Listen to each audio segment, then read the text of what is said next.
Greetings, comrades. Capital, chapter lucky number 13, cooperation. So we start off here talking about the average labor power of 5 workers. So, if one person's really, really fast and efficient and one person is a little bit slower, these other guys are kind of in the middle. We're talking about the average labor power. So here we also start talking about cooperation, the collective power of the masses, specifically when it comes to doing work. The note that I took when I was reading this was, did Marx just invent the assembly line? Because here, and again, this was written in like the 1850s, like the mid 1850s.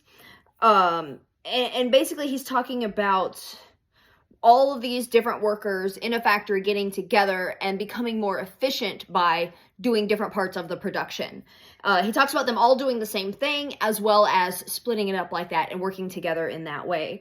And, we credit Ford with doing that in the 1920s.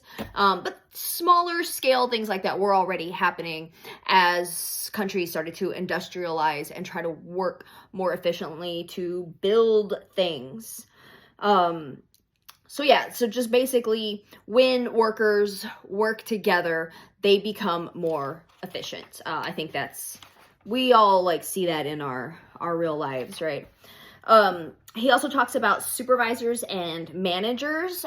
As these operations grew, there were people that are workers. Supervisors and managers are technically workers, but they are acting as the eyes and ears of the capitalist, right? So you see this a lot of times when places are trying to unionize.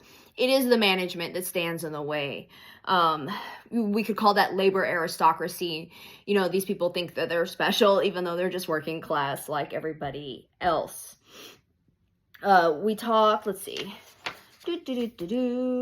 More productivity out of less workers is the goal of the capitalist, right? So if you have 5 people working individually to build, chairs, and on average, it takes them 2 hours each to do it. But when you have them all working together, maybe they can build one in 90 minutes or whatever, right? So again, more efficiency. And when your workers are more efficient, you can make more money off of them as the capitalist.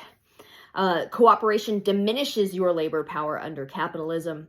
Efficiency, you have more hours of that B2C, right? That part of the workday where you're working for your boss, and less hours of that A to B, which is what you're paid for.